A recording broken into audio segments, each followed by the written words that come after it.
नमस्कार, आदाब। Crime petrol सतर्क के आज के इस एपिसोड में मैं अनूप सोनी आप सबका स्वागत करता हूं। बेला जाधव एक ऐसी लड़की थी जिसकी उम्र भले ही 19 साल की थी, लेकिन उसका मन अब भी बचपन में ही कैद था। वो आज भी 8-10 साल की बच्ची वाली मासूमियत लिए हुए थी, लेकिन उसकी इस मासूमियत का असर समाज के उन दरिंदों पर नहीं हुआ जिनके लिए बेला सिर्फ एक फीमेल बॉडी के अलावा और कुछ नहीं थी। जहां एक तरफ इन बच्चों को हम स्पेशल चाइल्ड कहते हैं, वहीं दूसरी तरफ कुछ लोग इन मासूमों की असहायता का फायदा उठाते हैं। पैसे कब दे रहा तू मेरे? दूंगा ना, क्या भाग रहा हूँ? कब दे रहा है? दूंगा ना, बोला ना। तू चिल्ला रहा क्या? खराब मत कर। तू चिल्ला के बाद क्या कर रहा है? लेकिन धक्का क्या दे रहा है? अरे ये समझा ना, मेरे सामने बात किया था तू। धक्का क्या दे रहा है तू? क्या दे रहा है?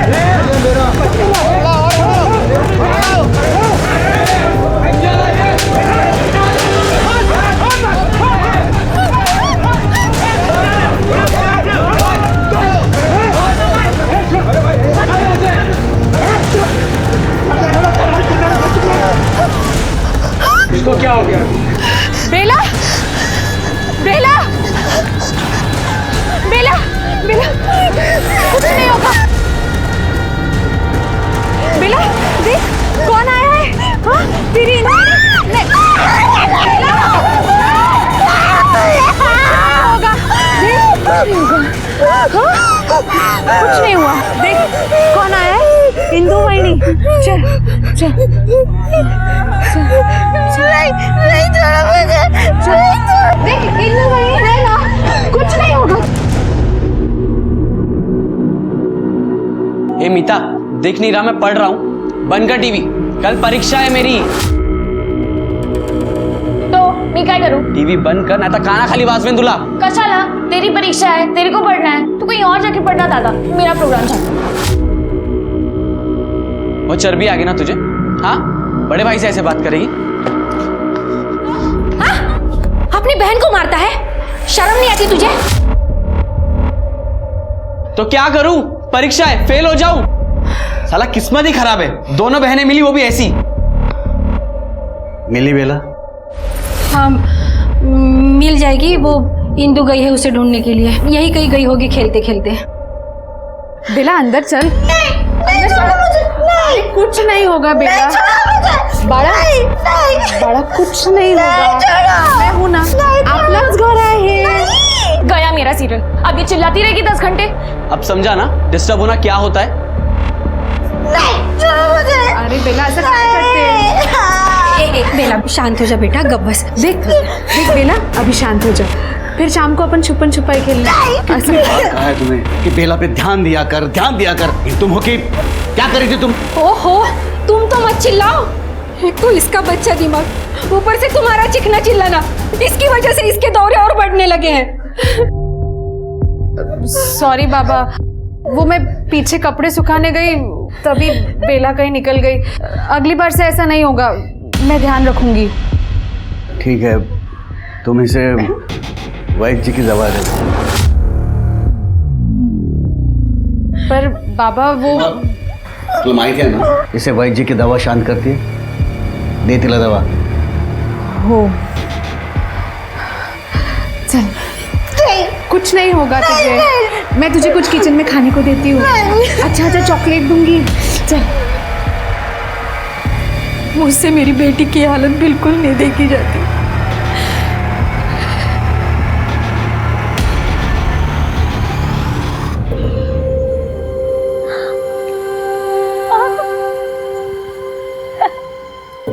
कटकटी होती है, ठंडा ठंडा वहीनी वहीनी। तेरे को ये सब पसंद है ना? खाली फुकट नाटक करती है।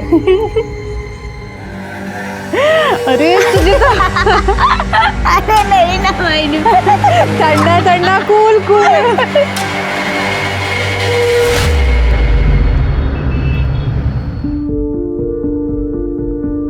अरे वाह, आज आमची ननंद किचन मध्ये काय? तू तो किचन से दूर ही रहती है ना? हाँ, पर मैं आज छोले बनाते और मुझे ना एकदम टिक्कट मसाला चाहिए, इसलिए खुद ही बना रही हूँ। हे भगवान। अरे वाह, क्या बना रहे हो?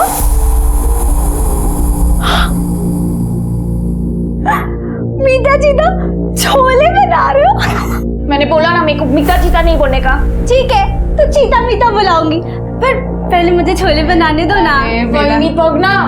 नहीं बेला, जा तू बाहर जाके बैठ। नहीं नहीं, मैं ना ये गाती हूँ। अरे ये भगवान, मीता चिल्ला मत उस पे। तुझे पता है ना कि बेला को मुझसे गलती से गिर गया। जा बेला तू बाहर जा, मैं ये साफ करती हूँ। हाँ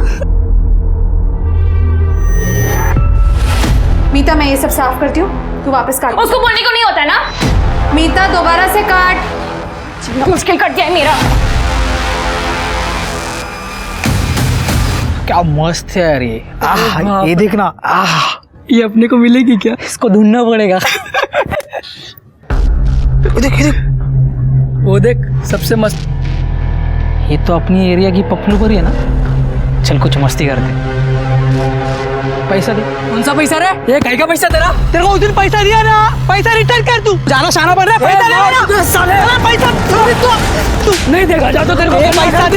पैसा दे, पैसा दे तेरे पैसा दे।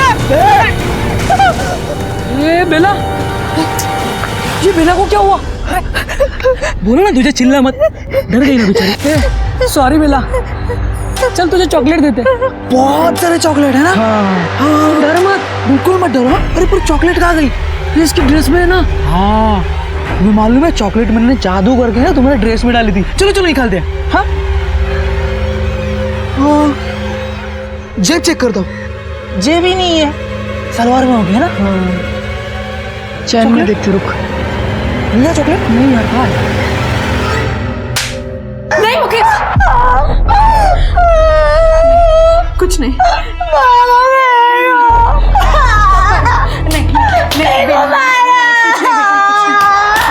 नहीं बड़ा हो गया इसका टेप रिकॉर्डर, फिर से चालू। बाबा कुछ करिए इसका।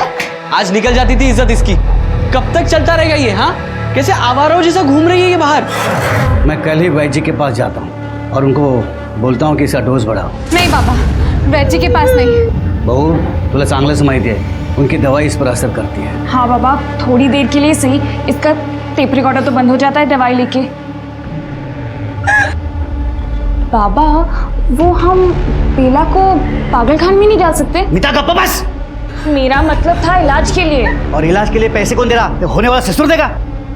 एक तो मेरे पेंशन से इस घर का खर्चा नहीं पूरा पड़ता, और आलोक की मौत के मुआवजे के पैसे भी अब खत्म होने वाले। वो तो शुक्र है कि वैद्य जी का इलाज सस्ता है, वरना वो भी नहीं कर पाता।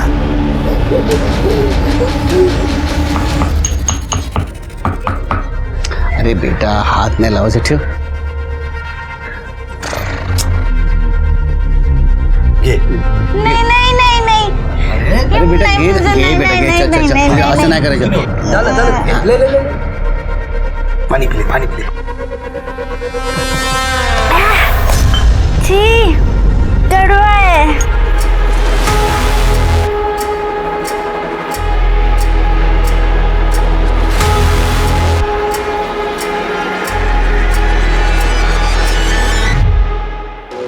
नहीं, मुझे भी लेके चलो ना अपने साथ। नहीं बेला, मार्केट में बहुत गर्दी होती है, मैं भाजी लूंगी या तेरा ध्यान रखूंगी। ध्यान नहीं, मुझे चाट चाहिए, चाट खाना है, प्लीज ले चलो ना। अच्छा ठीक है, मार्केट से आते टाइम तेरे लिए गुप्ता जी का चाट लेके आऊंगी, ठीक है? ठीक नहीं है ना, अपने साथ लेके चलो ना प्लीज। नाही सांगितलं ना बेला। मीता, ए मीता, क्या? मैं मार्केट जा रही हूँ, तू बेला का ध्यान रखना। आई को बोलना। आई कीर्तन में गई है, मैं जल्दी वापस आ जाऊंगी। ऐकते का? हाँ चल।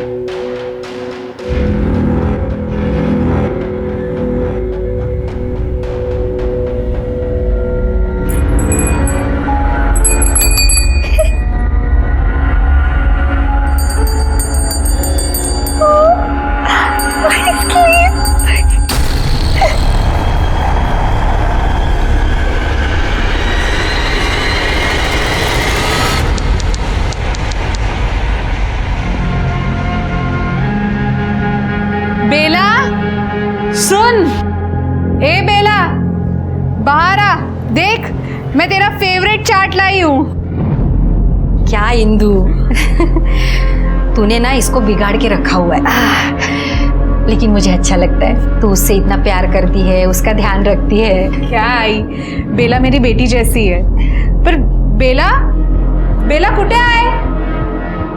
ए मीता, बेला किधर है? मुझे क्या पता, इधर ही होगी, पीछे देखो। तू एक लड़की का ध्यान नहीं रख सकती?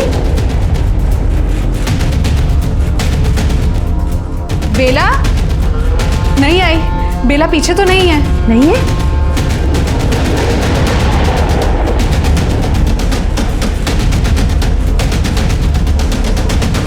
बेला, बेटा बेला कुठे आहेस?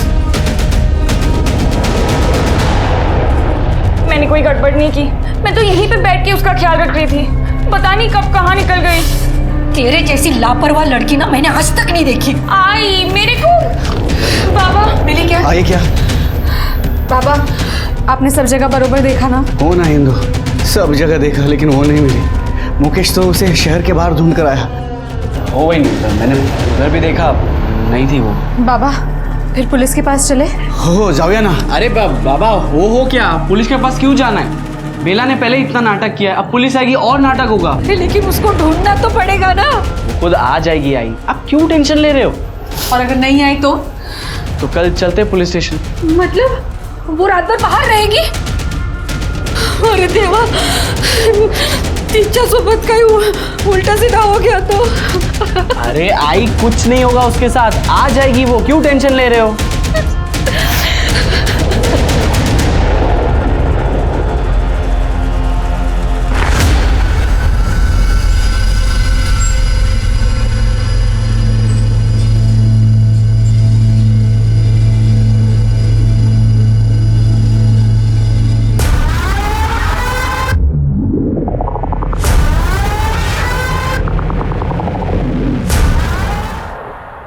कमाल है, आप बोल रहे हैं आपकी लड़की स्पेशल चाइल्ड है, कल रात से गायब है और आप अभी रिपोर्ट लिखवाने आए। साहब चूक झाली, मान्य करो। क्या है, वो हर बार वापस आती थी, लेकिन बेला ने एकदम बच्ची जैसी है। उसे क्या सही क्या गलत नहीं समझता, ऊपर से उसे दौरे पड़ते हैं। दौरे? साहब, उसको चिकना चिल्लाना मारना पीटना बिल्कुल नहीं जमता। ऐसा कुछ होता है तो उसको दौरे पड़ने लगते हैं और फिर 2-3 घंटा लग जाता है ठीक होने में। अच्छा, इसके पहले कभी गई थी उधर से बाहर? हाँ गई थी, लेकिन वो थोड़ी देर के बाद वापस आया करती थी। काळजी नका करो, हम लोग ढूंढेंगे उसे, उसके डिटेल्स ले लेना और ट्रैफिक पुलिस और बाकी सारे कंट्रोल को इन्फॉर्म कर दो। राइट, चला जा। शिरके स्पेशल चाइल्ड है, इसलिए स्पेशल केस है। लड़की किसी को कुछ बोल नहीं सकती, मदद नहीं मांग सकती। ठीक है सर। कंट्रोल ला द्या। एक लड़की का फोटो भेज रहा हूँ, जल्द से जल्द कार्रवाई होनी चाहिए।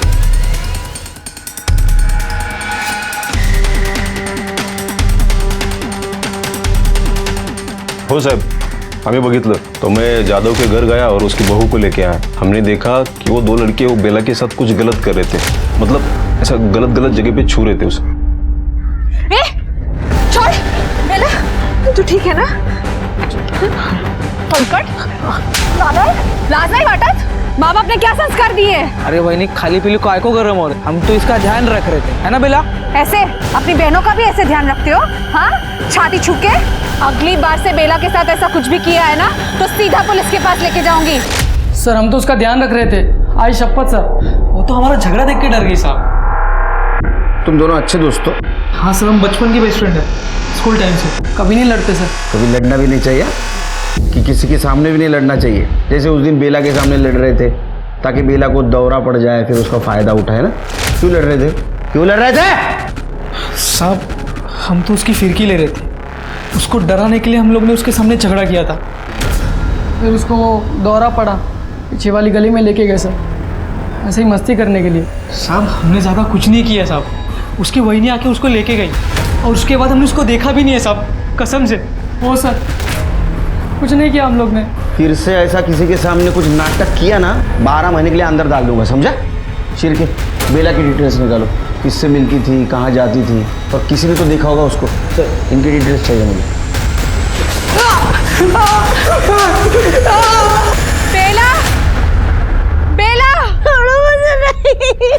बेला, छोड़ो उसको, छोड़ उसको। नहीं, नहीं, नहीं, नहीं, नहीं।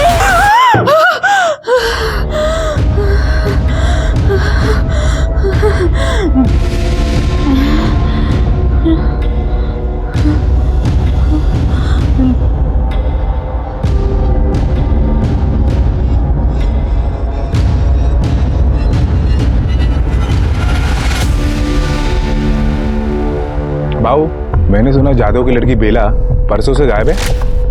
अभी क्या बोलने का भाई, कुछ फैमिली लोग रहती है ना जिनका नसीब ही खराब रहता है, बस वही समझ। क्यों, पहले भी कुछ हुआ था क्या? तो फिर अभी यादव काका का जो बड़ा बेटा है, पहले वो मर गया। अभी यादव काका खुद तो रिटायर है, कोई काम धंधा है नहीं है, घर में पूरी गरीबी फैली है। उनका छोटा बेटा अपनी दुकान पे आता है ना चाय पीने के लिए, हरदम फोन पे उसका टेंशन चालू रहता है पैसे को लेके। और क्या बोलेगा और यार। सर, ये मुकेश को आगे की पढ़ाई के लिए पैसों की ज़रूरत थी। एक हफ्ते पहले उसे कॉलेज से नोटिस मिला था। 3 महीने से उसने कॉलेज की फ़ीस नहीं भरी थी, लेकिन अचानक ये 15,000 रुपये पे कर दिए। ये कॉलेज की रिसिप्ट है। 3 महीने से पैसे भरने के लिए नहीं थे और एक झटके में 15,000। लॉटरी लगी है उसको। सर, मैंने मुकेश की बैंक डिटेल्स चेक की, उसको कमल राठी नाम के अकाउंट से पैसे ट्रांसफर हुए हैं। कमल राठी, ये कौन है? मुकेश को पैसे दिए थे तूने? हाँ सर, दिए थे, दोस्त है वो मेरा। कमाल है, मतलब 10 दिन पहले तुम्हारी कुछ दोस्ती नहीं थी, बातचीत नहीं थी, कुछ भी नहीं। 10 दिन में अचानक से दोस्ती बढ़ गई, दिन में 4-4 बार फोन शुरू हो गए और 10,000 तूने उधार भी दे दिए।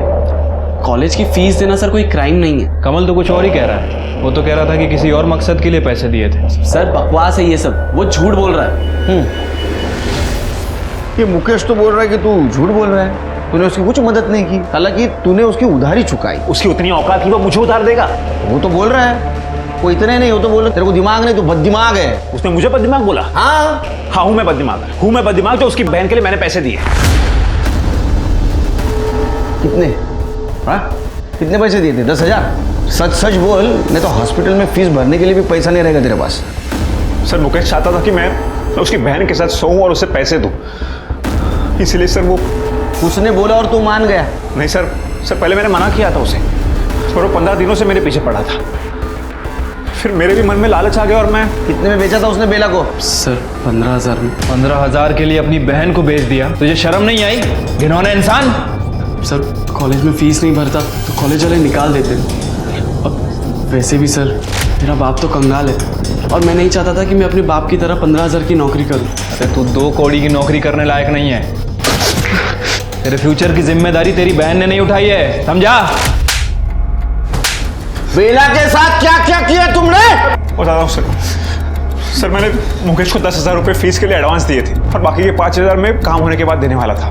मैं बेला पर नजर रखने लगा था कि वो कब अकेली बाहर जाती है, और सर उस दिन वो अकेली बाहर निकली थी तो मैंने उसका पीछा करने लगा।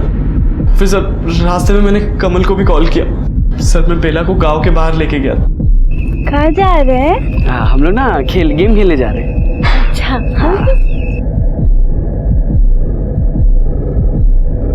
आजा यहाँ बैठ। नहीं कुछ नहीं होगा, बैठ यहाँ पे, ठीक है? तो यहीं बैठ, कहीं जाना मत, मैं आ रहा हूँ 5 मिनट, ठीक है? सर मुकेश वहाँ से चला गया और कुछ देर बाद मैं वहाँ चला गया। चलो एक खेल खेलें। हाँ, हम ना लुक्का छुपी खेलेंगे। नहीं, पकड़म पकड़ाई खेलें।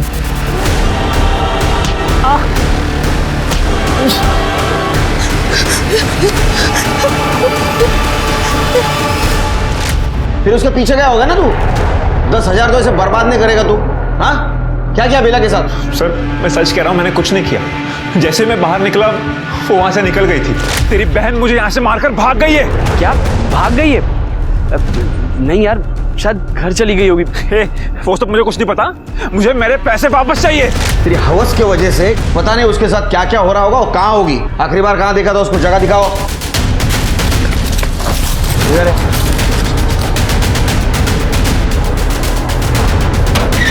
चल, यहाँ रखा था।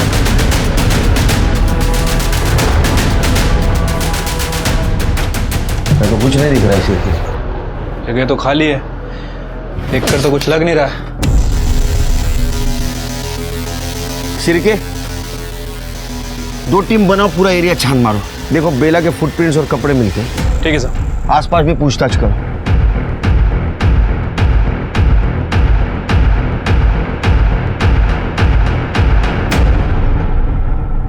सर ये देखिए।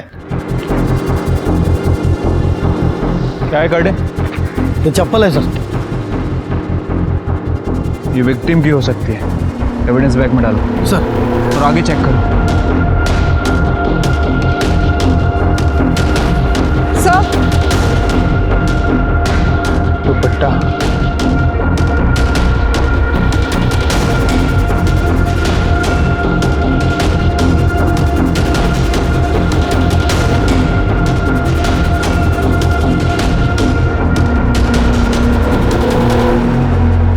सर यहाँ कुछ मिला है।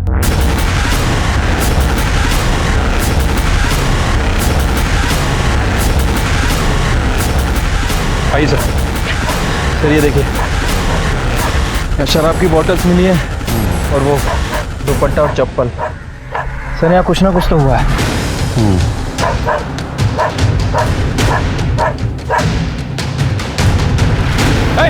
सर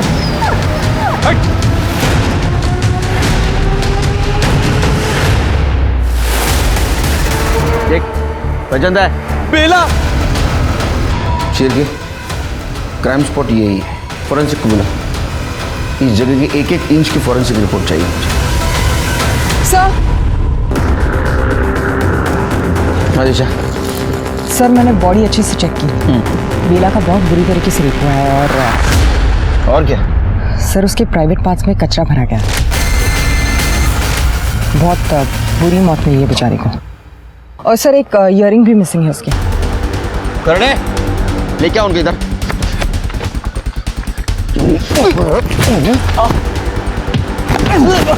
तुम इंसान या हैवान, इतने बुरी तरह से कोई मारता है? सर मैं सच कह रहा हूँ, मैंने कुछ नहीं किया, मैंने नहीं मारा इसे। सर मैंने भी नहीं मारा सर, वो तो मेरी बहन थी, मैं उसे क्यों मारूंगा? अरे तेरी बहन थी, फिर भी बेचा था ना इसको, मार भी सकता है तू। वो भाग रहे होगे इसलिए तुमने उसको मार दिया। सर सच में नहीं मारा। करड़े इनको लेके जाओ मेरे सामने से, लेके जाओ। सिर के सर, बॉडी को पोस्टमार्टम के लिए भेज दो और अर्जेंट रिपोर्ट चाहिए मुझे, अर्जेंट। ठीक है सर। दिशा, बेला की फैमिली को बुला। सर क्या मुकेश मुकेश ने किया ये सब? नहीं साहब, मेरा मुकेश ऐसा नहीं कर सकता। मुझे मालूम है अपने बेटे के बारे में ये सोचना बहुत मुश्किल है, लेकिन उसने खुद ने कबूला है, उसने बेला को बेचा था। और नहीं, मुकेश ने नहीं मारा बेला को, वो ऐसा नहीं कर सकता। उसने कबूला है कि उसने बेला को बेचा था अपनी कॉलेज की फीस भरने के लिए। वो बहला फुसला कर बेला को कमल के पास ले गया था और उसे डर था कि वो सबको बता देगी, इसलिए दोनों ने मिलकर बेला को मार दिया। साहब मुझे उसके पास लेके चलो, मैं उसे जिंदा नहीं छोड़ूंगा। नहीं बाबा, मुकेश ऐसा नहीं कर सकता। आय का मजा। मुकेश ऐसा नहीं कर सकता, फिर कौन कर सकता है? इंदु जी, आपको किसी पे शक है, लेकिन अब बता नहीं रही। देखिए, अगर आप बताएंगी नहीं तो हम बेला को इंसाफ नहीं दिला पाएंगे। साहब वो वैद शामराव और उनके बेटे, वो लोग ठीक लोग नहीं हैं। वैद जी इलाज कर रहे थे बेला का? हाँ, पिछली बार जब बाबा बेला को वहाँ छोड़ने गए थे दवाई के लिए, और फिर मैं जब बेला को वापस लेने गई थी तो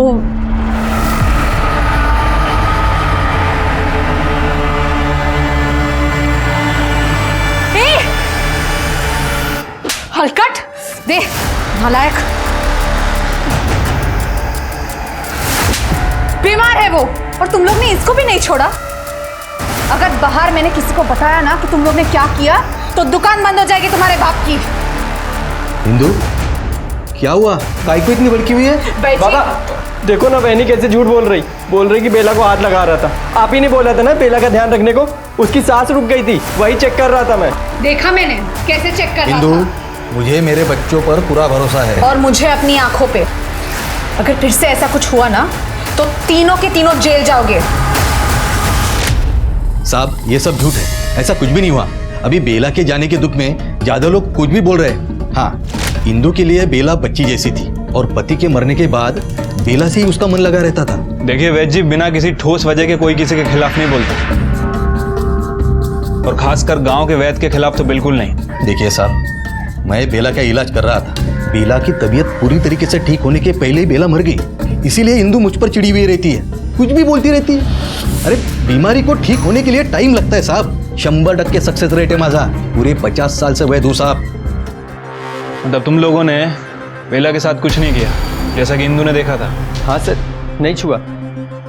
इंदू वाहिनी ना, वो क्या बोलते हैं, पैरानाइड है। आलोक दादा के जाने के बाद से वो ऐसे ही रहती है।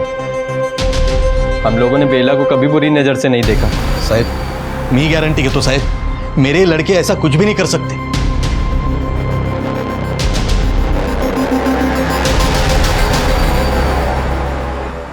सर, ये गांव के वैद्य जितना कॉन्फिडेंस दिखा रहे हैं, उनके बेटों का कॉन्फिडेंस उतना ही हिला हुआ था।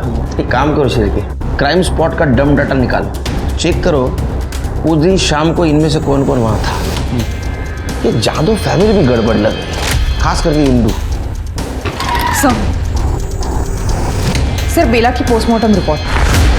उसकी मौत 2 नवंबर को रात को 9 से 11 के बीच हुई। गला घोटकर मारा गया था। सर, उसके प्राइवेट पार्ट को कच्चे की डब्बे की तरह कच्चे से भरा गया। पत्थर, बीड़ी, माचिस की। Gang rape? जी सर। ये ऐसे लोग हैवानियत लाते कहाँ से? Gang rape? अगर गैंग रेप है तो उस दिन तो सिर्फ कमल था। सर मुकेश, सर ऐसा पहली बार नहीं होगा जब कोई सीमेंट सैंपल मिला? नहीं सर। बेला के साथ न सिर्फ बलात्कार किया गया था बल्कि उसके मरने के बाद उसके शरीर को कूड़ेदान की तरह से इस्तेमाल किया गया था। शायद पुलिस ने भी ऐसी हैवानियत पहली बार देखी होगी। बेला का मर्डर किसी की घिनौनी सोची समझी प्लानिंग थी या फिर मौके का फायदा, ये बात पुलिस समझ नहीं पा रही थी। पर उसी बीच उन्हें बेला के पिता यशवंत जाधव के बारे में एक चौंकाने वाली बात पता चली।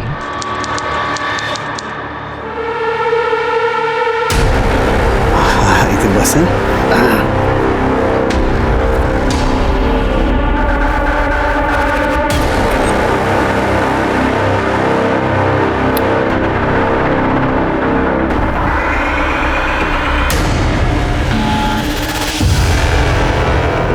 हमारा एनजीओ छोड़ी हुई प्रताड़ित औरतों के लिए है। कुछ औरतों को समाज नकार देता है और कुछ को अपना परिवार। बेला के साथ भी यही हुआ। बेला करीब 1 साल पहले मुझे यही मिली थी।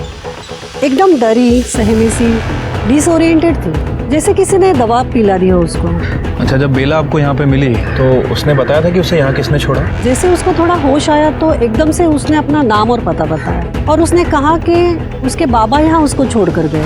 बाबा मतलब यशवंत जी? जी। उसके बाद आपने क्या किया बेला के साथ? यशवंत जी को कॉल किया और बेला उन्हें वापस दे दी। अच्छा, उस समय यशवंत जी ने आपको बताया होगा ना कि उन्होंने बेला को यहाँ क्यों छोड़ा? उन्होंने तो साफ मना कर दिया। उन्होंने कहा कि वो खुद से यहाँ आ गई होगी, पर मुझे पता है कि वो बेला से अपना पीछा छुड़ाना चाहते थे। या तो बेला ने वार्डन से झूठ बोला या तो तुमने वार्डन से झूठ बोला।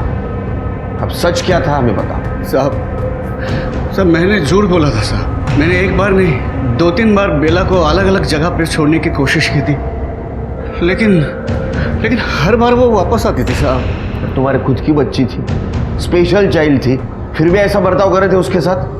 क्यों? क्योंकि मैं जानता था साहब, मेरे और सरिता के मरने के बाद बेला का ध्यान देने वाला कोई नहीं था। नीता और मुकेश को तो अपनी ही पड़ी थी, त्याना कोणाची काळजी नव्हती साहब।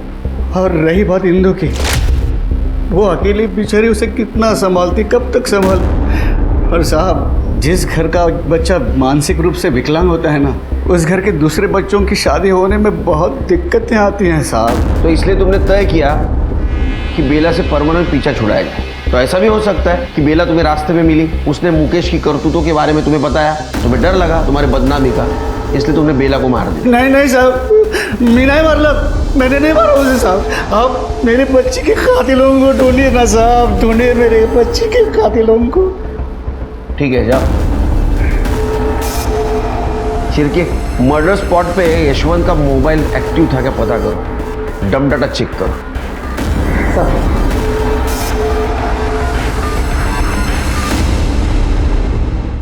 सर, क्राइम जगह का डम डेटा आ गया है। मैंने सारे सस्पेक्ट्स को वेरीफाई किया। पंकज, धनंजय, मुकेश, यशवंत और कमल।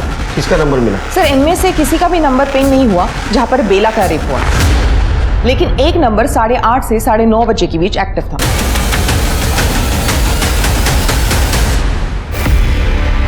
ये रहा प्रूफ। अब झूठ बोल के कुछ फायदा नहीं। वहां क्या कर रही थी तुम? देखो तुम प्राइम सस्पेक्ट हो। डम डेटा में साफ साफ तुम्हारा नंबर दिखाई दे रहा है। क्राइम स्पॉट पे तुम क्या कर रही थी? वहाँ मेरा भी रेप हो रहा था। दो लोग जानवर के जैसे मुझे भी नोच रहे थे। क्या हुआ था तुम्हारे साथ? जब बाबा और मुकेश को बेला नहीं मिली तो मैं खुद बेला को ढूंढने निकली थी। बेला, बेला, कहाँ है तू? बेला,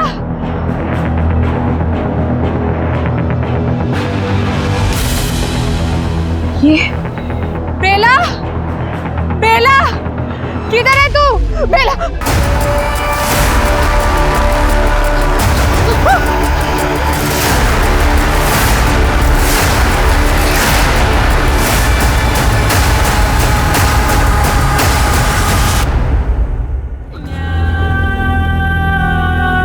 मैं तब तक भागती रही जब तक मैं घर नहीं पहुंची। घर में किसी को बताया? साहब, वैसे ही घर में इतनी टेंशन है, ऊपर से बेला भी गायब थी और मैं फिर घर पे रेप का बोलती तो घर की बच्ची कुछ इज्जत भी निकल जाती। ये तो गलती करते आप लोग, सिर्फ खुद के इज्जत के बारे में सोचते हो। साहब, गरीब आदमी के पास इज्जत के अलावा और होता ही क्या है? उन दो आदमियों के बारे में बता सकती हो कुछ? कैसे दिखते थे? उनका चेहरा तो ढका हुआ था, पर एक आदमी के पास कीचेन थी। कीचेन तो बहुत सारे लोगों के पास होता है। कोई खास आइडेंटिफिकेशन मार्क, कोई खास स्मेल, टैटू वगैरह ऐसा कुछ? जरा दिमाग पे जोर डालो।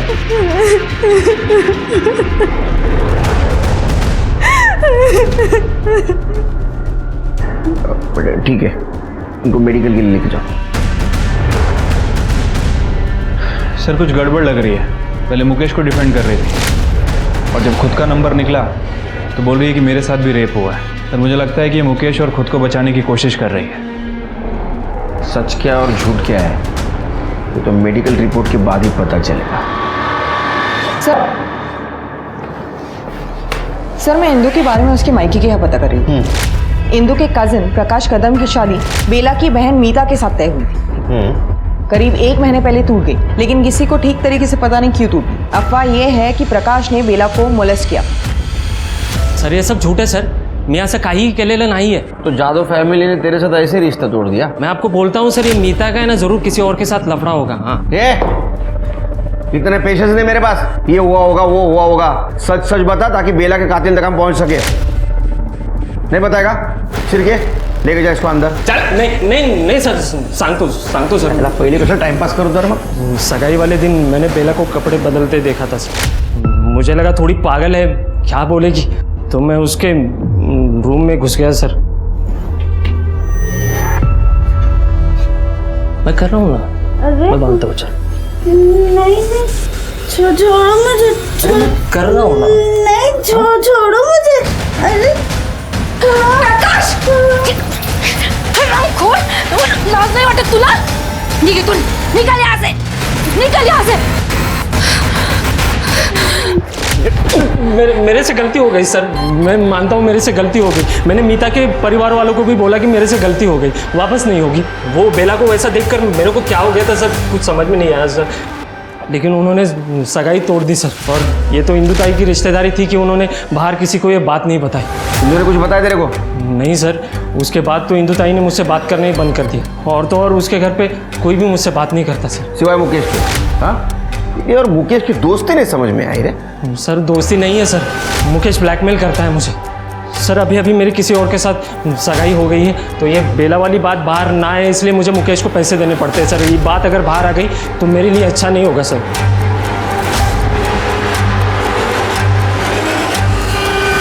ब्लैकमेल नहीं, डील। मुकेश को पैसों की जरूरत थी, उसने कमल के साथ जैसी डील की वैसे तेरे साथ डील की। उसने उस दिन कमल को जैसे बताया कि बेला कहाँ बंद है, वैसे तेरे को भी बताया। तू वहाँ गया, उसका फायदा उठाया और बेला का रेप किया। नहीं सर, उस दिन ना मेरी मुकेश से कोई बात हुई, ना मैं घर से बाहर कहीं गया। आप चाहिए तो वो चेक कर सकते हो, वो कॉल लोकेशन, डम डेटा ना। सिरके इसके घर के आसपास भी पूछताछ करो, जरा भी लगे ना ये झूठ बोल रहा है, 100% एक करोगे।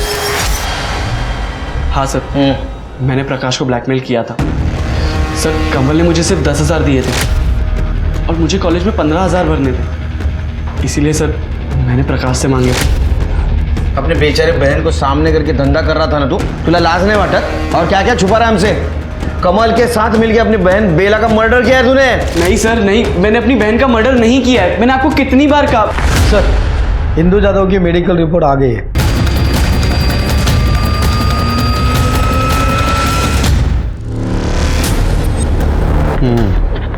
इसका मतलब इंदु सच बोल रही थी, उसके साथ रेप हुआ था। उसके प्राइवेट पार्ट में भी इंजरी है 4-5 दिन पहले की। लेकिन सर इंदु ने उनमें से किसी का चेहरा नहीं देखा और उस दिन का कुछ भी याद नहीं है उसे। दिशा, अक्सर ट्रॉमा में मेमोरी धोखा दे जाती है, लेकिन उसे याद दिलाना होगा, क्योंकि उसकी और बेला की केस उसकी याददाश्त पे डिपेंड है। देखिए इंदु जी, आपके साथ और बेला के साथ जो कुछ भी हुआ है बहुत गलत हुआ है। ऐसा किसी के साथ नहीं होना चाहिए, लेकिन आपके साथ जिसने भी ये किया है उसको सज़ा मिलनी चाहिए, और सज़ा उसी वक्त मिल सकती है जब हमें मदद कर सकती है आप। देखिए, मुझे पता है इस हादसे को वापस याद करना आपके लिए बहुत तकलीफ वाला काम है, लेकिन फिर भी थोड़ा विचार करा।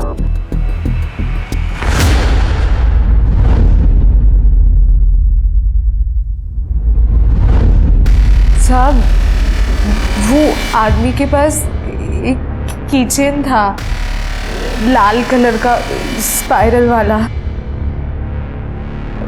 वो कीचेन उसकी बेल्ट से लटकी हुई थी, एक ही चाबी थी उसमें, और वो बार बार उसके पॉकेट से गिर रही थी और वो उसको अंदर डाल रहा था।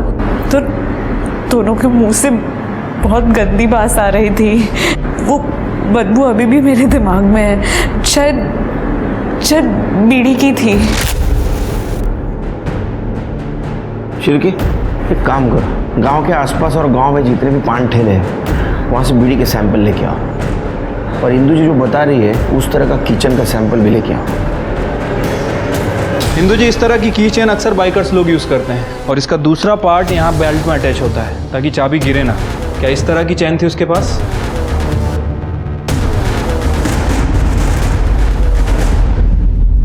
हाँ सर, ऐसी ही की चेन थी। सिर के बीड़ी के सैंपल सिर्फ इतने मिले? हाँ सर, केवल गांव की 3 दुकानें ही हैं जो बीड़ी बेचती हैं, और 3 ही ब्रांड अवेलेबल हैं। बाबा, सर पेट में बीड़ी।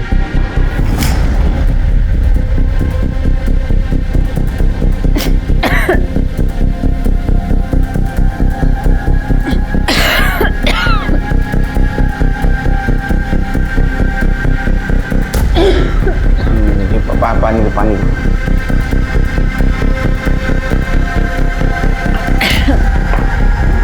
पहली वाली।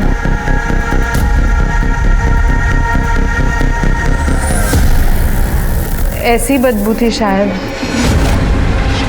सर, रजनी बीड़ी कौन सी दुकान में मिलती है? सर, ये तीनों दुकान पे अवेलेबल है। तीनों दुकानों पे नजर रखो, ये बीड़ी की लत उस रेपिस्ट को दुकान तक जरूर लेके आए। पुलिस की सारी उम्मीदें अब उन रेपिस्ट पर ही टिकी थी कि कब कोई बाइकर अपनी बीड़ी की लत को पूरा करने के लिए आएगा, या शायद आएगा भी नहीं। 4 दिन हो गए थे पुलिस को पान बीड़ी की दुकान पर नजर रखते हुए, पर उन्हें कोई भी सफलता नहीं मिली थी। शायद बेला का गुनहगार इस गांव का हो ही ना। अब देखना यह था कि पुलिस कितने दिनों तक अपनी कोशिश जारी रखती है।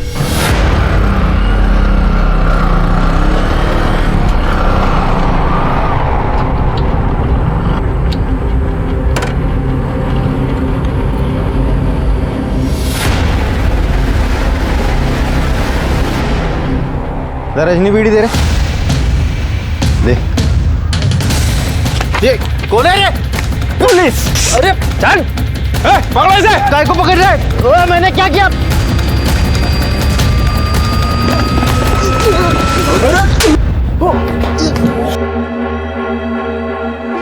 ओ साहब, ये क्या जबरदस्ती है? मेरे को क्यों उठाया? हिंदू का रेप किया था ना तुमने? हाँ, पहचान लिया उसने। इतना ही नहीं, बेला का रेप और मर्डर जहां हुआ वहां तुम्हारा मोबाइल लोकेशन एक्टिव दिखा रहा है। शिरके बोलेगा, बोलेगा ना? बता। उस रात हम दारू पी रहे थे, तो वहाँ बेला आई, ऐसे ही अकेली भटक रही थी, तो हमने उसका पीछा किया।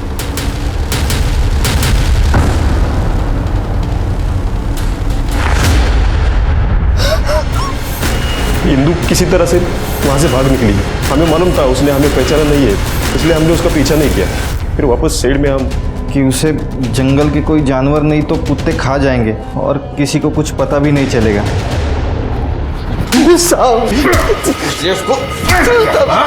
कभी जिंदगी भर सर जेल में और निकाल तेरी हवस। क्या हो गया है हमारे समाज को और कैसे ठीक होगी ये भ्रष्टता, ये अनैतिकता? अब भी अगर हमने अपने समाज को सुधारने के लिए कदम नहीं उठाए तो हर घर में बेला की कहानी दोहराई जाएगी। देखते हैं हमारे आज के एपिसोड की दूसरी कहानी। हाईकोर्ट ने हमारी अपील नामंजूर कर दी तो क्या हुआ? हम सुप्रीम कोर्ट तक जाएंगे और उसके बाद भी अगर जरूरत पड़ी तो राष्ट्रपति तक जाएंगे। लेकिन इस दरिंदे नईम भट्ट को मैं जेल में नहीं, फांसी के तख्ते पर देखना चाहता हूं, जिसने मेरी शौविक जी, मैं आपके गुस्से को समझ सकता हूँ। देखिए, ये तभी पॉसिबल है जब सुप्रीम कोर्ट हमारी केस को rarest of the rare case में काउंट कर ले। इसलिए तो मैं कल सेंट्रल जेल जा रहा हूँ। हमें कोर्ट में इतना साबित करना है कि नईम भट्ट को अपने किए का बिल्कुल भी पछतावा नहीं है। जेल अथॉरिटीज और वहाँ के कैदियों से मैं सारी इंफॉर्मेशन कलेक्ट कर लूंगा। You don't worry, Naeem Bhatt jail से सीधा फांसी के तख्ते पे जाएगा।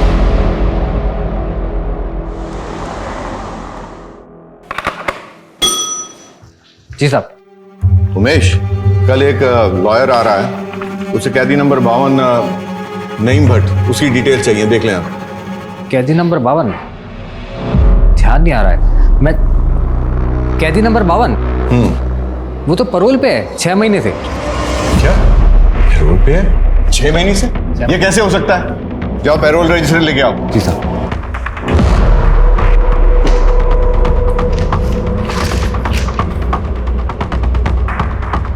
7 दिसंबर 2018 पैरोल पे कैसे हो सकता है ये? अब क्या करें साहब?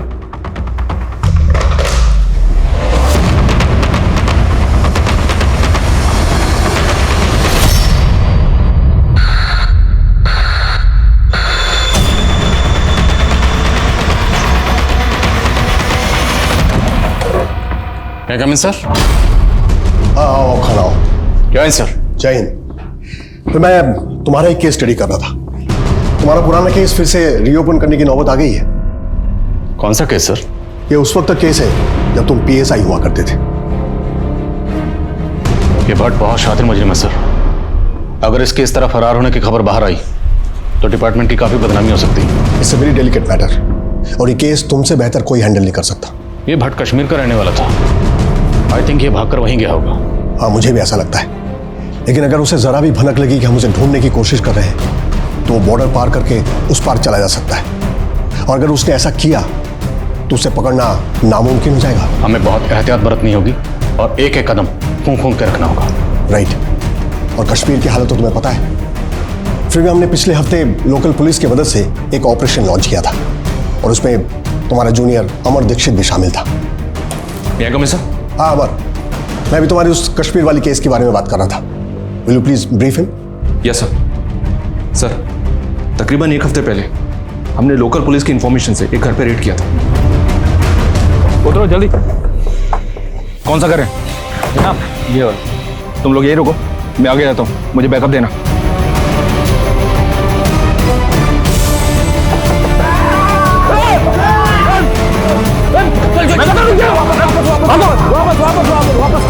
शायद यूनिफॉर्म में रेड करना गलत मूव था। हम एक और गलत मूव अफोर्ड नहीं कर सकते और ज्यादा दिन तक परोल से फरार कैदी की खबर को दबा भी नहीं सकते। अगर हमने क्विक रिजल्ट्स नहीं दिए तो ये केस सेंट्रल एजेंसी को सौंप दिया जाएगा।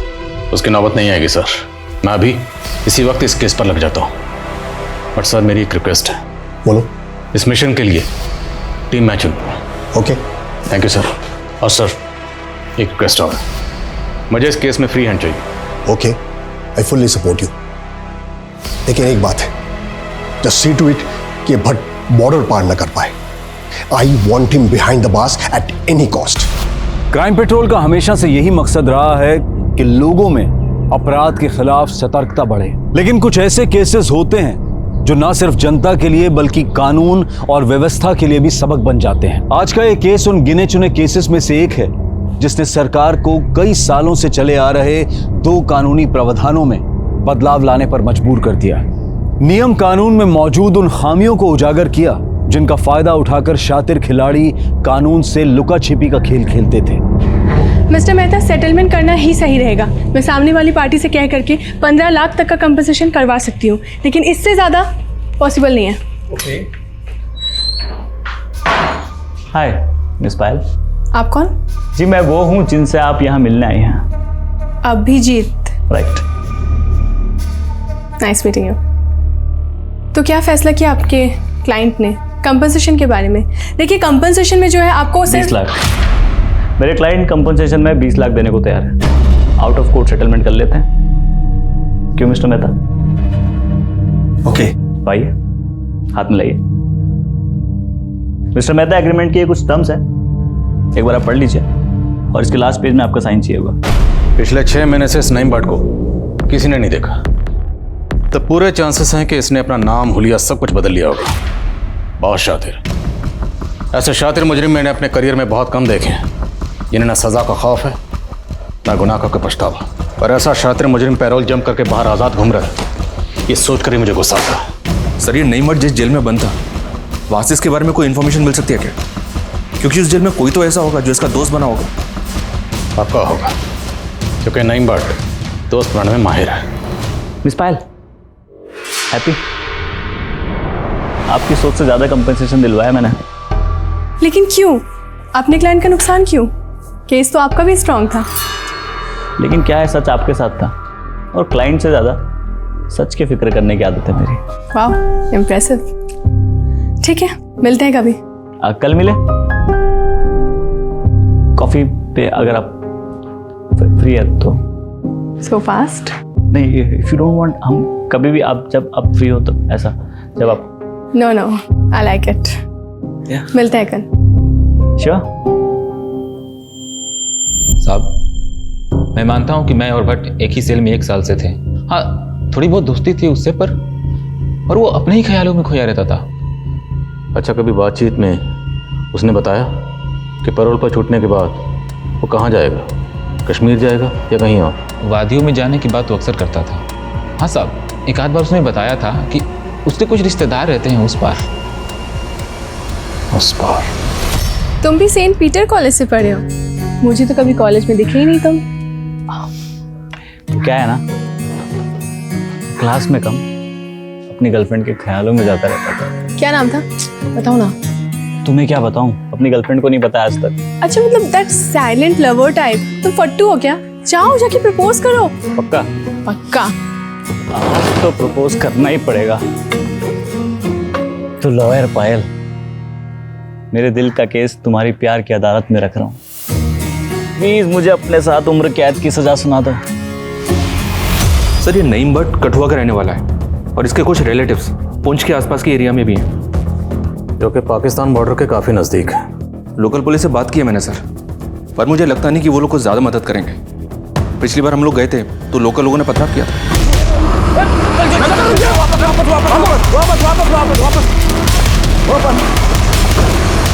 इससे कुछ बातें साफ हैं। नईम भट्ट का नेटवर्क काफ़ी स्ट्रांग है, इसलिए उसे तुम लोगों के आने की खबर पहले से मिल गई। और दूसरी ये कि वहाँ के लोकल लोग नईम भट्ट को बेगुनाह समझते हैं, इसलिए उन लोगों ने पथराव किया। तो इस नईम भट्ट को हम पकड़ेंगे कैसे? पकड़ेंगे, और ज़रूर पकड़ेंगे। भेड़ों के झुंड में घुसने के लिए अगर भेड़ बनना पड़ा तो बनेंगे, पर पूरी तैयारी के साथ।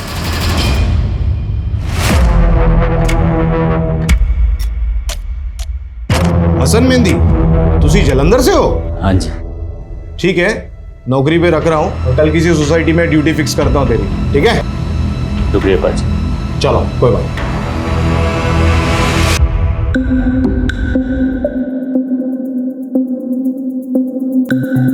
तो क्या चुनाव? मैं चुना असलम। वल सही और बात को गुलफाम साहब, आपने इतने कम वक्त में हम सबको इतनी अच्छी कश्मीरी सिखा दी, बहुत शुक्रिया। अब गुलफाम साहब, अब इनकी ज़बान का मसला तो हल हो गया, ज़बान से कश्मीरी बन गए। अब मसला है लिबास का, लिबास का भी इंतज़ाम करना है। आज ऑफिस में जाओ। सॉरी पायल, पर मुझे तो जाना पड़ेगा ना। क्या है कि दुबई का प्लान तुम्हारा पोस्टपोन हुआ है, मेरा नहीं। मेरा तो ऑफिस चालू है ना। और क्लाइंट को क्या बोल के मना करूँ यार? लॉयर साहब, आप हमारे लिए झूठ नहीं बोल सकते। हाँ मैडम, लॉयर हूँ, लायर नहीं। और तुम शायद भूल रही हो, तुम्हारी जो छोटी बहन निशा, जिसके एग्ज़ाम के वजह से हमारी शादी मार्च में ना होके दिसंबर में हो रही, तो अगर हमारी शादी अभी तक हो चुकी होती तो हम दुबई में सेटल हो चुके होते और हनीमून की तैयारी कर रहे होते, नहीं? तो थैंक्स टू योर बहन, bye bye, see you, bye.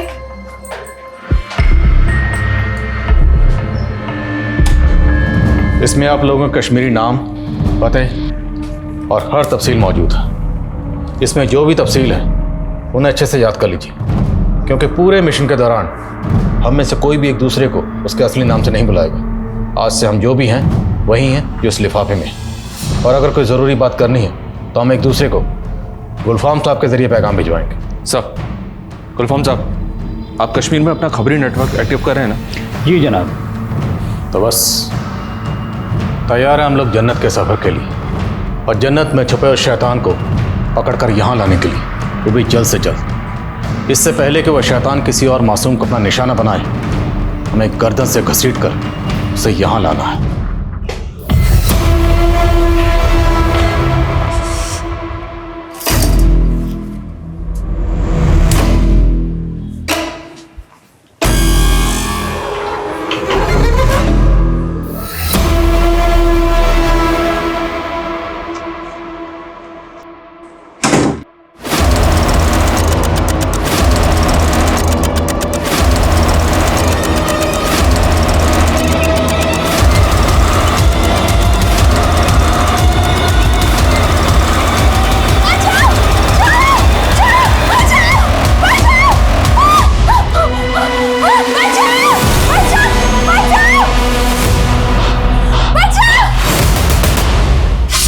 एक जवान इंडिपेंडेंट लड़की की उसके अपने ही घर में हत्या कर दी गई थी।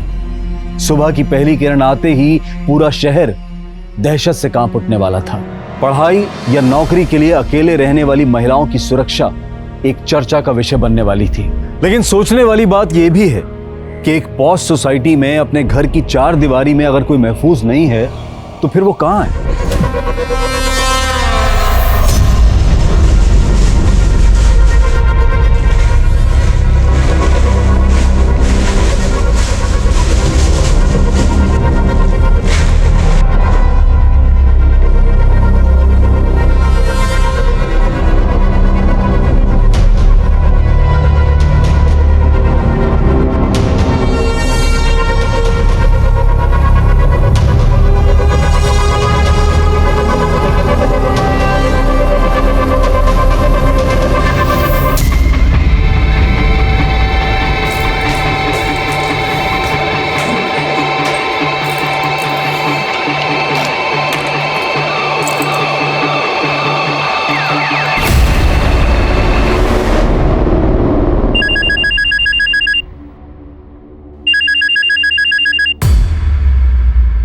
हेलो बेटा, बोल। फाइल को किसी ने मार दिया। की बोलছিস?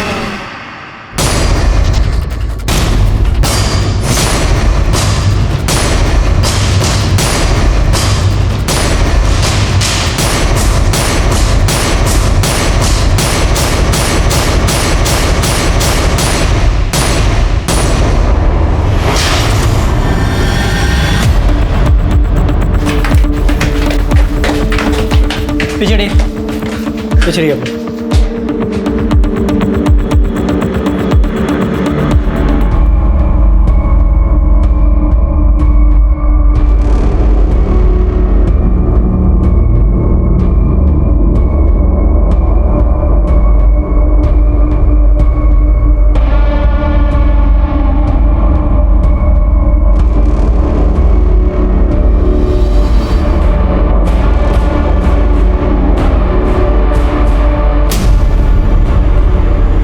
अभिजीत। अभिजीत सर। आप? सर मैं विवेक हूँ सर, पायल और अभिजीत का म्यूचुअल फ्रेंड। जब आप घर में दाखिल हुए तो आपने क्या देखा? जब मैं घर में आया तो चाबी रखी किचन में पानी पिया, फिर विवेक को, और फिर आपको। इतनी सुबह आप कहाँ से आ रहे थे? ऑफिस से। आप हर रोज ऑफिस से कितने लेट आते हैं? कुछ काम था केस को लेकर। आपकी पायल से आखिरी बार कब बात हुई थी?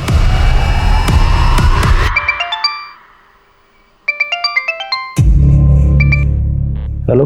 आसपास सब जगह लाइट है, बस हमारे यहाँ लाइट नहीं है। तुम प्लीज आ जाओ ना। यार बेबी अभी तो नहीं आ पाऊंगा, 2 घंटे लगेंगे। तुम एक काम करो, तुम वॉचमैन को बोल दो, इलेक्ट्रिशियन बुला देगा कोई। अच्छा मुझे बहुत ज़रूरी काम है, मैं कॉल करता हूँ तुम्हें बाद में, ठीक है? Okay bye. दोबारा लाइट चली गई थी? हाँ, इलेक्ट्रिशियन का कहना था कि वायरिंग का इशू है, इसलिए बार बार एमसीबी ट्रिप हो रहा था। अभी तो लाइट है। अच्छा सुनो ना, तुम कब तक आ रहे हो? जल्दी आ जाओ ना प्लीज। ओके बाबा, कोशिश करता हूँ। और कोशिश करके आप कितने बजे तक घर पहुंचे? 4 बजे के आसपास। सर मैं पायल और अभिजीत का पड़ोसी हूँ और इस सोसाइटी का सेक्रेटरी भी। सर रात को ना तो मेरे घर की लाइट गई और ना ही किसी सोसाइटी मेंबर के घर की। हमने इलेक्ट्रिसिटी बोर्ड भी चेक की, वहाँ से भी कोई छेड़छाड़ नहीं हुई। सर पायल बहुत अच्छी लड़की थी, मुझे यकीन नहीं होता कि हमारी सोसाइटी में भी ये सब हो सकता है। अच्छा ये पायल और इसके पति के रिश्ते कैसे थे? सर इन दोनों के रिश्ते तो बहुत अच्छे थे, लेकिन अभिजीत और पायल ने अभी शादी नहीं की थी, दोनों लिविंग में रहते थे। हाँ सर, हम लोगों ने शादी नहीं की थी, लिविंग में रह रहे थे। अभिजीत, घर में किसी भी तरह के फोर्स्ड एंट्री के कोई निशान नहीं। अब एक बात तो साफ है, घर में जो भी दाखिल हुआ उसके लिए या तो पायल ने दरवाज़ा खोला या फिर उसके पास घर की चाबी पहले से मौजूद। आपके और पायल के अलावा घर की चाबी किसी और के पास रहती थी? मेरे पास और एक पायल के पास। लेकिन घर में तो हमें एक ही चाबी मिली, दूसरी चाबी कहाँ? है दूसरी चाबी जहाँ भी है हम पता लगा लेंगे। अगर वो घर में हुई तो ढूंढ ही लेंगे। वैसे दूसरी चाबी घर में ही है ना। आप ये बताइए, आपने घर पर आने के बाद किन किन चीज़ों को टच किया? फ्रिज, बॉटल, ग्लास, इनके अलावा किन किन चीज़ों को? मुझे कुछ याद नहीं आ रहा है। अब वकील ने इतना तो जानते ही होंगे ना कि क्राइम सीन को टेम्पर नहीं करते, टेम्पर करते क्रिमिनल। और आपने टेम्पर किया, चीज़ों को छुआ, क्यों? अच्छा आप बता रहे थे कि आप ऑफिस में देर रात तक काम कर रहे थे, राइट? किसने देखा होगा आपको? कोई गवाह, कोई विटनेस कोई है? वॉचमैन ने देखा होगा शायद। जिस क्लाइंट के केस पर आप काम कर रहे थे उस क्लाइंट का नाम तो याद होगा आपको? क्लाइंट का नाम, number, mobile number? Sir please don't mind sir. I think उसको थोड़ा रेस्ट की ज़रूरत है सर। आई मीन उसकी हालत देखिए सर। अभी जो लाश गई है यहाँ से, उसकी हालत देखिए आप। खून से लथपथ लाश यहाँ से गई है और खून किसने किया ये पता करना हमारी ड्यूटी है। क्लाइंट का नाम, नंबर, एड्रेस, मोबाइल नंबर सब दीजिए। दोनों लिव इन रिलेशनशिप में रहते थे। हो सकता है अभिजीत शादी ना करना चाहते हो, लेकिन पायल मान ना रही, वो शादी करना चाहती है। सर अभिजीत खुद वकील, फिर भी उसने क्राइम सीन पे जगह जगह चीज़ों को टच किया। अब ये सब उसने जानबूझ के किया या उससे अनजाने में हुआ, ये कुछ समझ नहीं आ रहा सर। कॉल रिकॉर्ड निकलाओ वकील साहब को। और बिल्डिंग का सीसीटीवी अरेंज हुआ? जी सर।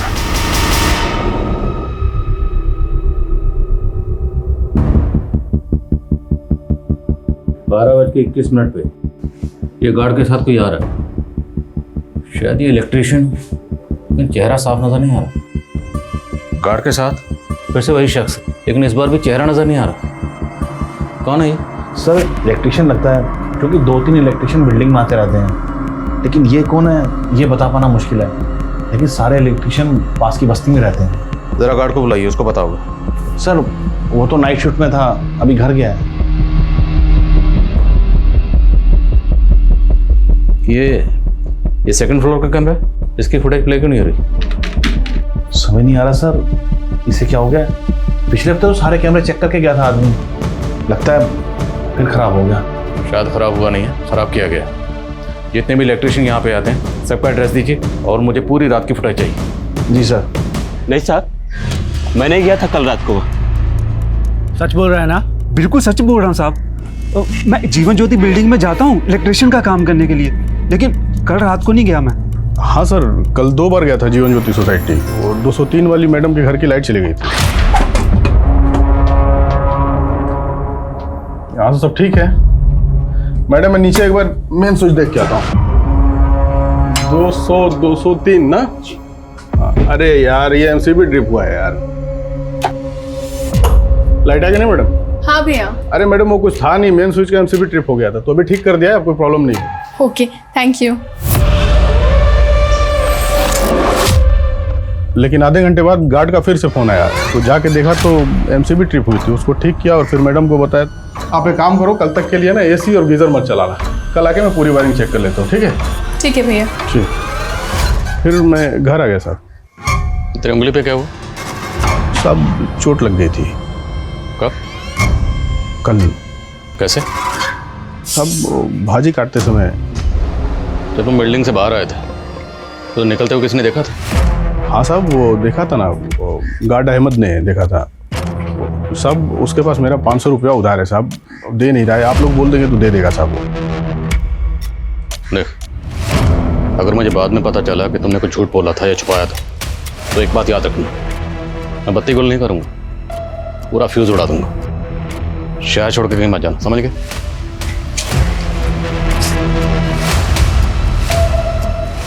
सोसाइटी के चप्पे चप्पे से वाकिफ है, हो सकता है सीसीटीवी इसने खराब किया।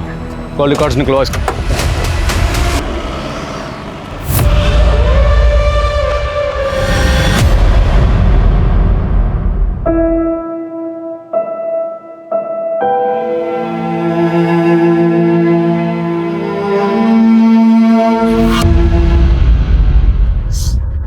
हाँ बोलो विवेक। अरे पुलिस अभिषेक को पुलिस स्टेशन लेके गई पूछताछ करने के लिए। क्या?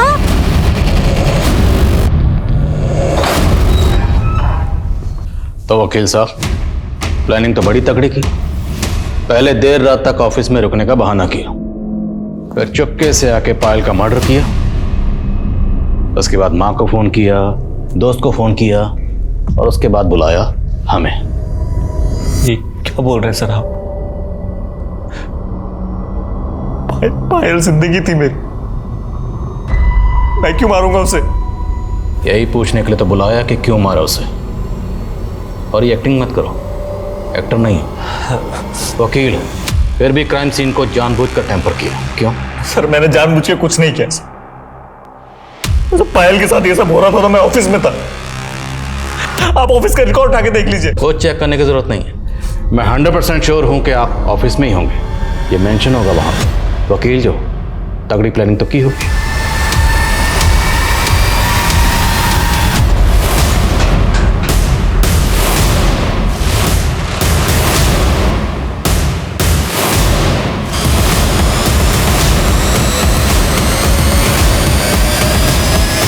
तो घर कितने बजे पहुंचे?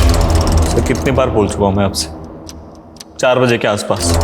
तो 4 बजे के आसपास जब आप अपने घर पहुंचे तो एंट्रेंस पे जो सीसीटीवी कैमरा लगा हुआ है तो उसमें आपकी गाड़ी आते हुए नजर क्यों नहीं आ रही? गेट नंबर 2 से आए। एग्जैक्टली 2 नंबर गेट से। क्यों? क्योंकि आपको पहले से पता था कि 2 नंबर का सीसीटीवी खराब है। मुझे कैसे पता होगा सर? कोइंसिडेंस हो सकता है। कोइंसिडेंस? जिस गेट से आप एंटर हुए वहाँ का सीसीटीवी खराब, जिस लॉबी में गए वहाँ का सीसीटीवी खराब, जिस फ्लोर पे आप रहते हो वहाँ का सीसीटीवी खराब, और बाकी बिल्डिंग के तमाम सीसीटीवी चल रहे हैं। वकील साहब, इसे कोइंसिडेंस नहीं, इसे कहते हैं प्लानिंग। कैसे समझाऊं सर आपको? मैंने कोई प्लानिंग नहीं की।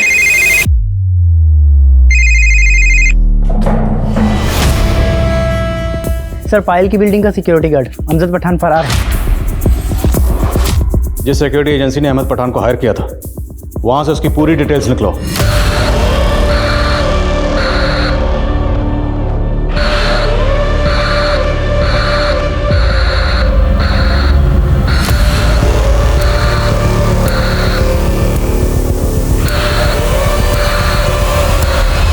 ये एड्रेस है, लाल चौक कश्मीर। बस कोई एड्रेस प्रूफ नहीं लिया, ऐसी जॉब पे रख लिया। कौन है अहमद पठान? मैं किसी अहमद पठान को नहीं जानता। आप बाहर क्यों है सर? अहमद पठान 1 साल से तुम्हारी बिल्डिंग का वॉचमैन था और तुम्हें याद नहीं? हाँ हाँ सॉरी, आपने अचानक पूछा तो दिमाग से निकल गया। और अब अचानक पड़ा तो दिमाग में आ गया, है ना? अहमद पठान 1 साल से तुम्हारी गाड़ी साफ कर रहा था, तुम्हारी इससे कभी बात नहीं हुई? अब कहना क्या चाहते हैं? साफ साफ कहिए। हमने जो बोलना था बोल चुके हैं, अब साफ साफ तुम बताओ कि अहमद पठान को कितने पैसे दिए पायल को मारने के लिए? तुम्हारे और पायल के बीच में क्या प्रॉब्लम चल रही थी? सर आप क्या बोल रहे हैं? अगर आप मेरा दुख कम नहीं कर सकते, कम से कम उसे बढ़ाइए मत। दुख या पछतावा? होता है। जब कोई पहला जुर्म करता है तो उसे बहुत पछतावा होता है, उसका ज़मीर उसे बहुत कोसता है, जैसे तुम्हारा ज़मीर इस वक्त तुम्हें कोस रहा है। लेकिन इसका एक इलाज है, अगर जुर्म करने वाला अपना जुर्म कबूल कर ले तो उसे सुकून मिलता है, राहत मिलती है। अगर तुम भी अपना जुर्म कबूल कर लोगे तो तुम्हें भी राहत मिलेगी, सुकून मिलेगा।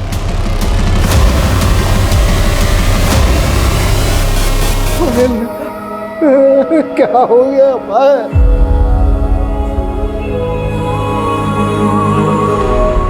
मार्च में शादी? दीदी तब तो मेरे एग्जाम्स होंगे ना। लेकिन निशा अगर मार्च में शादी नहीं हुई तो उसके बाद सीधे दिसंबर का मुहूर्त है।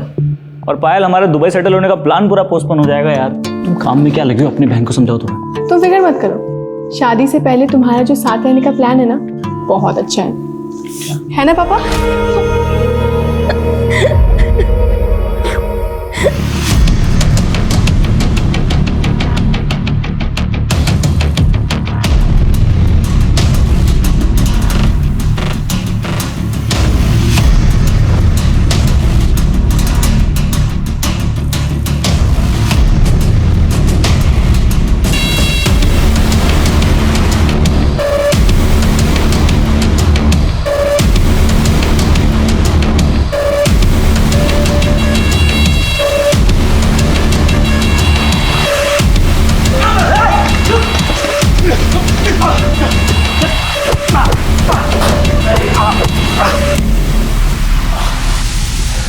अहमद पठान, अभी तो सिर्फ तेरी टांगे तोड़ी, अगर सच नहीं बोलना तो पूरे जिस्म की हड्डी पसली एक कर देंगे। मारना है तो उसे मारो जनाब, जिसके कहने पर मैंने उस लौंडिया को मारा। किसके कहने पर? अभिजीत। पठान के बयान ने पायल और अभिजीत की लव स्टोरी को हेट स्टोरी का एंगल दे दिया था। क्या पठान सच बोल रहा था? क्या अभिजीत ही पायल की हत्या का मास्टरमाइंड था? अगर ये सच था तो ऐसा क्या हुआ था पायल और अभिजीत के बीच जो इस जुर्म का मकसद बना? और अगर पठान झूठ बोल रहा था तो क्या वजह थी पायल को इतनी बेरहमी से मारने की? और पठान क्यों अभिजीत को फंसाना चाहता था? दावे के साथ अभी कुछ भी कहना मुश्किल था, लेकिन जो दिखाई दे रहा था हकीकत उससे कहीं ज्यादा गहरी थी। कई चौंका देने वाले खुलासे अभी होने बाकी थे। एक तरफ पायल की मौत की गुत्थी उलझती जा रही थी और वहीं दूसरी तरफ नईम भट्ट की तलाश में पुलिस कश्मीर की वादियों में भटक रही थी।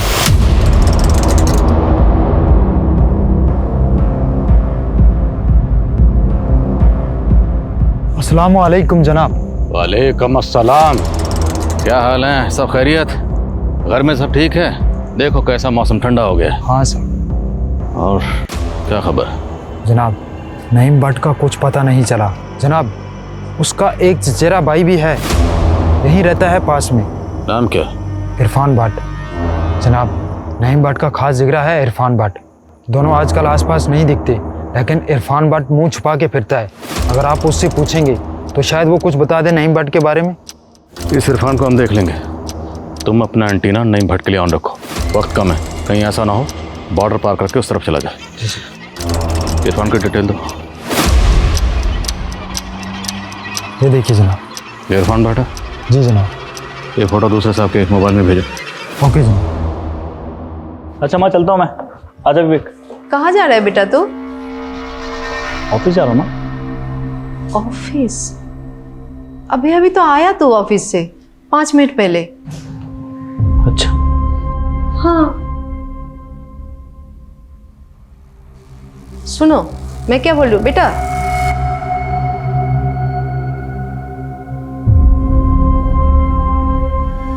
हाँ बेबी, आसपास सब जगह लाइट है, बस हमारे यहाँ लाइट नहीं है। तुम प्लीज आ जाओ ना। यार बेबी अभी तो नहीं आ पाऊंगा, 2 घंटे लगेंगे। तुम एक काम करो, तुम वॉचमैन को बोल दो इलेक्ट्रिशियन बुला देगा कोई।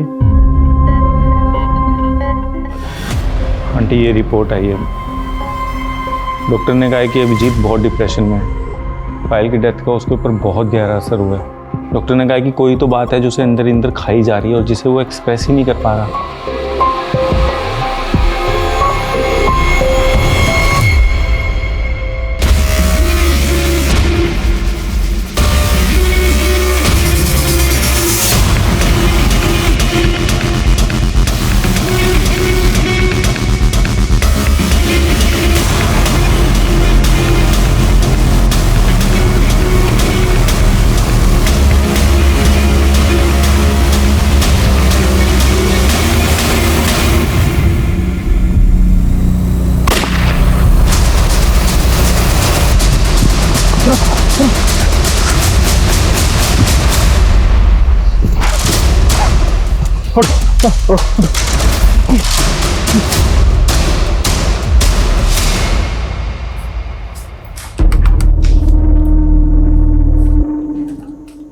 कहाँ गया था बेटा तू?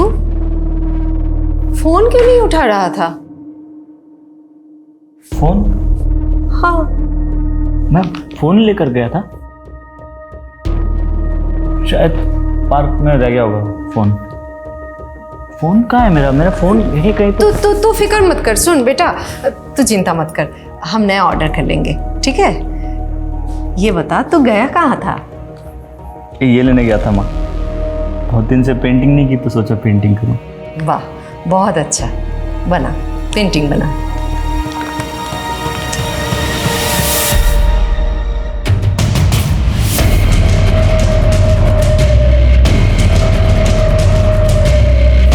अरे अभिजीत, अभिजीत क्या लो? क्या हुआ अभिजीत को? कैसी तबीयत अब? मेरी बात हुई है अंकल डॉक्टर से अभी। उसे इन्फ्लेमेटरी ब्रेन डिसीज हुआ है, उसकी मेंटली हालत बहुत नाजुक है अंकल।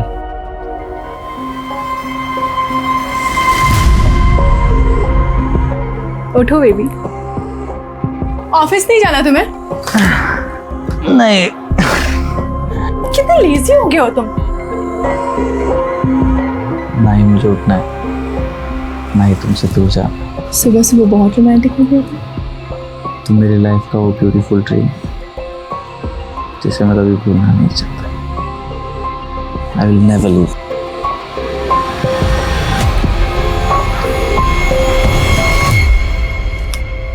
बेटा देख, तेरे लिए चाइनीज लाए हैं बेटा।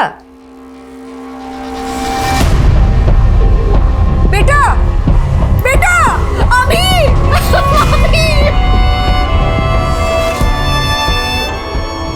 अभिजीत की मौत के 6 महीने बाद कोर्ट ने अहमद पठान को पायल की हत्या के लिए सजा सुनाई। ये बात साबित हो चुकी है कि अहमद पठान ने ही पायल की निर्दयता से हत्या की, लेकिन अदालत प्रोसिक्यूटर की इस बात से बिल्कुल सहमत नहीं है कि इस केस को रेयरेस्ट ऑफ रेयर केस पे गिना जाए। अहमद पठान का जुर्म बेवजह नहीं था, क्योंकि उस रात पायल ने छोटे कपड़े पहने हुए थे, जिसे देखकर अहमद प्रोवोक्ड हुआ और उसने रेप अटेम्प्ट करके उसका मर्डर कर दिया। इस केस के लिए अकेले अहमद जिम्मेदार नहीं है, इसलिए अदालत उसे उम्र कैद की सजा सुनाती है। कोर्ट की टिप्पणी और फैसला लोगों को नागवार गुजरा और सेशन कोर्ट के फैसले से असंतुष्ट पायल के परिवार ने इस फैसले को हाई कोर्ट में चैलेंज किया। लेकिन फिर से जज द्वारा यही कमेंट किया गया कि लड़की ने शॉर्ट्स पहने थे, जिससे प्रवोक होकर मुजरिम ने रेप अटेम्प्ट किया और पायल की हत्या हुई। जज के कमेंट पर कई बुद्धिजीवियों ने तीखी प्रतिक्रिया दी। कई अखबार और न्यूज चैनल्स पर यह मुद्दा बहस का विषय बना, पर कुछ ही दिनों बाद मानो सब इस केस को भूल गए। लेकिन यह केस अभी खत्म नहीं हुआ था, ये केस एक मिसाल बनने वाला था। इस केस में कुछ ऐसा होने वाला था जो सरकार को फिर से कानून में संशोधन के लिए मजबूर करने वाला था। अहमद पठान, तो तुम्हारी माँ का ट्रीटमेंट चल रहा है, तुम्हारे बारे में किसी भी तरह की कोई कंप्लेंट नहीं है जेल से, और तुम्हारा बर्ताव भी बहुत अच्छा है, इसलिए मैं तुम्हें पूरे 90 दिन का पेरोल ग्रांट करता हूँ। शुक्रिया जनाब। पैरोल मिलने के बाद से ही पठान फरार था।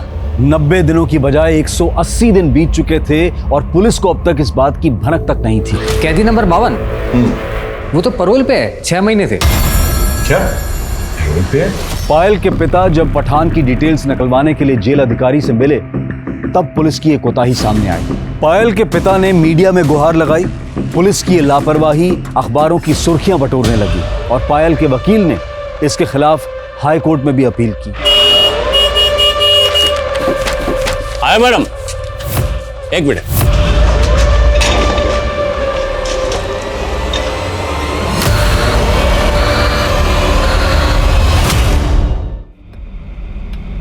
माफ़ करना जनाब, पिछली बार मेरी गलत इन्फॉर्मेशन की वजह से आपकी जान खतरे में पड़ गई थी, लेकिन उस गोली पर इरफान भट्ट का नाम लिखा था।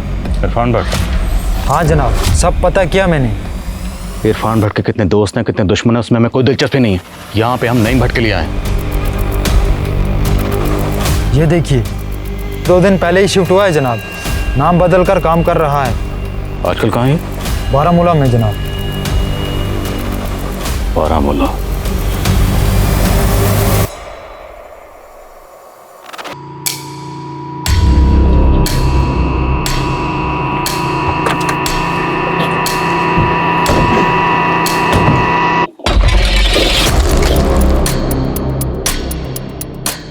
बोलता है ब्रदर, मैं छुसा खुशखबरी चौने खातिर वालसा योड़।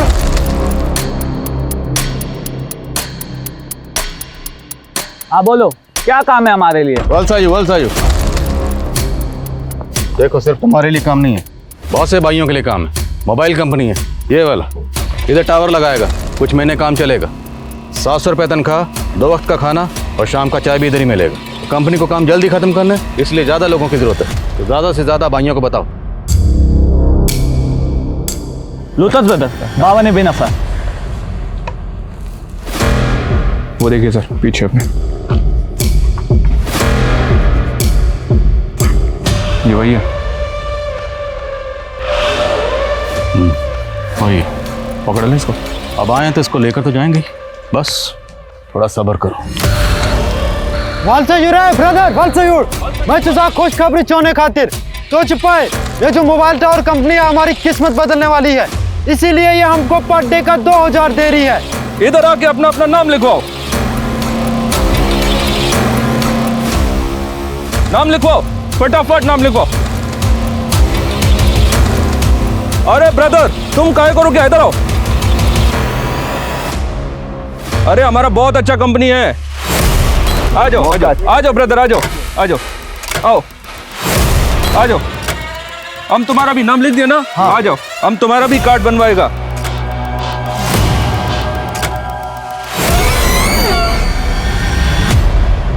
तुमको अच्छा पगार मिलेगा। ये अच्छा कार है ब्रदर, ठंडी बहुत हो रहा है, बैठो गाड़ी में, बैठो फटाफट।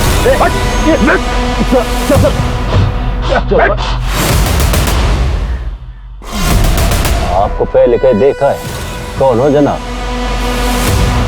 और सटे नईम भट्ट और अहमद पठान।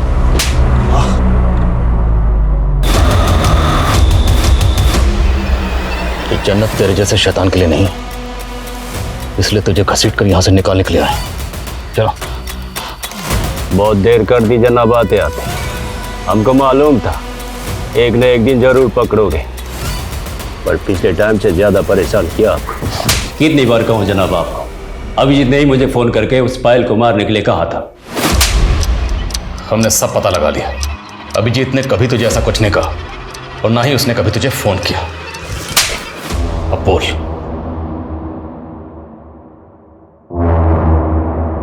तो पता चल गया जनाब आपको। हमने सोचा हम अकेला क्यों फंसे, इसलिए उस मजनू को भी ले फंसा। सबसे पहले मैंने सीसीटीवी का वायर काटा। उस दिन अभिजीत देर रात तक नहीं लौटा था जनाब, अच्छा मौका था। फिर मैंने मैडम के घर का मेन स्विच ऑफ किया और मैडम का फ़ोन का वेट करने लगा। हेलो, मैं 203 से बोल रही हूँ, मेरे घर की लाइट चली गई है, आप किसी इलेक्ट्रिशियन को बुला देंगे क्या?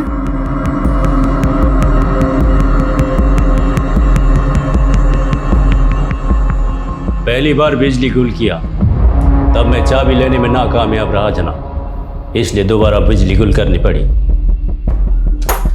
क्या भैया, बार बार लाइट जा रही है।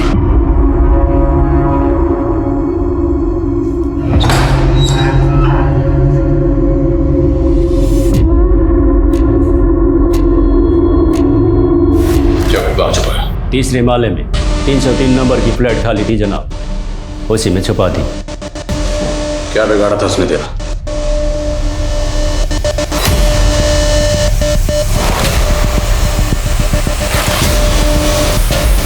ओ भैया, नजर अपनी ना गेट पे रखिए। आपको गलत फहमी होगी मैडम। देखो जुबान मत लड़ाओ, बदतमीज कहीं के। थोड़ा सा उसके बदन को देख लिया तो इसका बदन घिस गया। एक औरत होकर आदमी का सुनाती है। उसकी बातें अंगार की तरह चुप रही थी, इसलिए हमने तय कर लिया कि हम उसके गुरूर को तोड़ के रहेगा।